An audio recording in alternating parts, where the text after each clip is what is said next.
Bonjour à tous, c'est Prof Geek, je suis très heureux de vous retrouver pour une nouvelle vidéo dans laquelle on va débriefer mes achats du mois d'août 2024.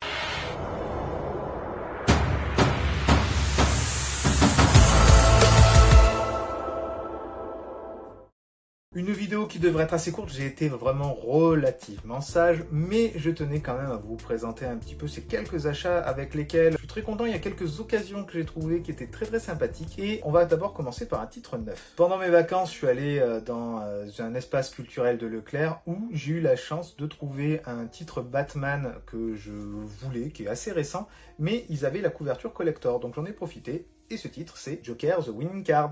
Alors la cover d'origine est assez sympathique avec un Joker qui tient un petit ballon là sur un banc sous la pluie avec un jeune enfant qui est de l'autre côté du banc. C'est vraiment très touchant. C'est vraiment très sympathique comme cover. Je l'aimais vraiment beaucoup. J'aurais même aimé avoir les deux. Mais ils avaient celle-ci où on voit le visage du Joker complètement déformé par la folie. Et surtout cette couleur bleu turquoise que j'adore. J'adore cette couleur.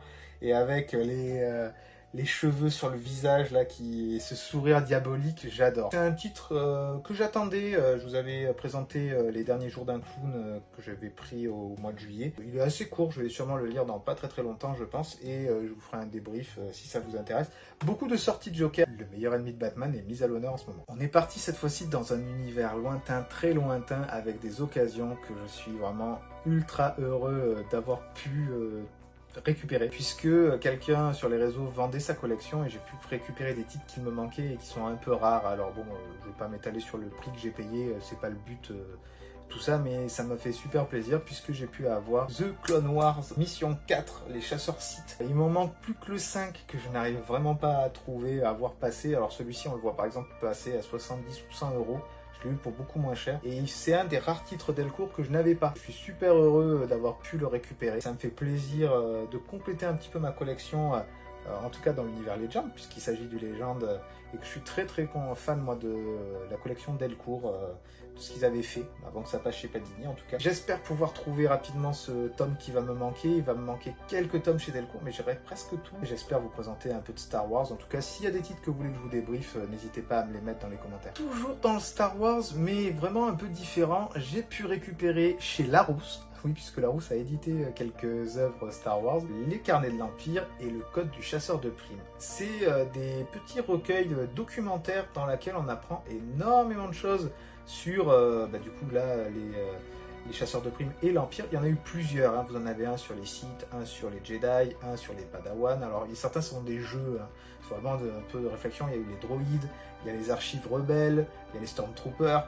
Et c'est vraiment sympa, en tout cas, pour décrire des classes de personnages, par exemple, dans du jeu de rôle. Moi qui aimerais faire du jeu de rôle Star Wars, ça peut être de l'inspiration soit pour créer des persos, soit pour décrire un petit peu le monde. C'est vraiment quelque chose qu'il faudra que je fasse à l'avenir. Ça fait longtemps que j'ai envie de faire du jeu de rôle Star Wars avec mes amis, mais j'ai pas le temps de lire le livre de base et de me pencher là-dessus. Ça complète la collection, ça va me permettre de connaître un petit peu mieux du Star Wars et peut-être un jour d'en parler, on sait jamais. Toujours pendant les vacances, cette fois-ci dans un cache ou un Easy Cache ou un Cache Express, je sais plus lequel, j'ai pu trouver en occasion le tome 5 de l'intégrale de Geoff Johns présente Green Lantern. J'avais les 3 premiers et il me manque le 4, 5, 6, 7 je crois, et donc là il y avait le tome 5 pour une vingtaine d'euros. Je me suis dit que c'était une occasion à ne pas louper. Geoff Johns a été vraiment très actif et c'est un personnage que j'aimerais vraiment découvrir un petit peu plus. Donc faudra que je m'y penche. Si je les trouve d'occasion, je les récupérerai. Ça sera vraiment top.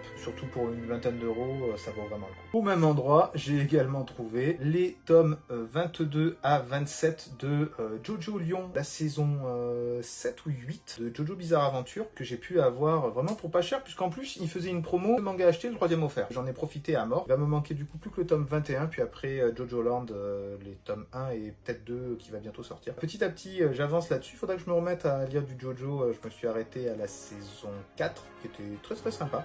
Il faut que je me mette à la saison 5.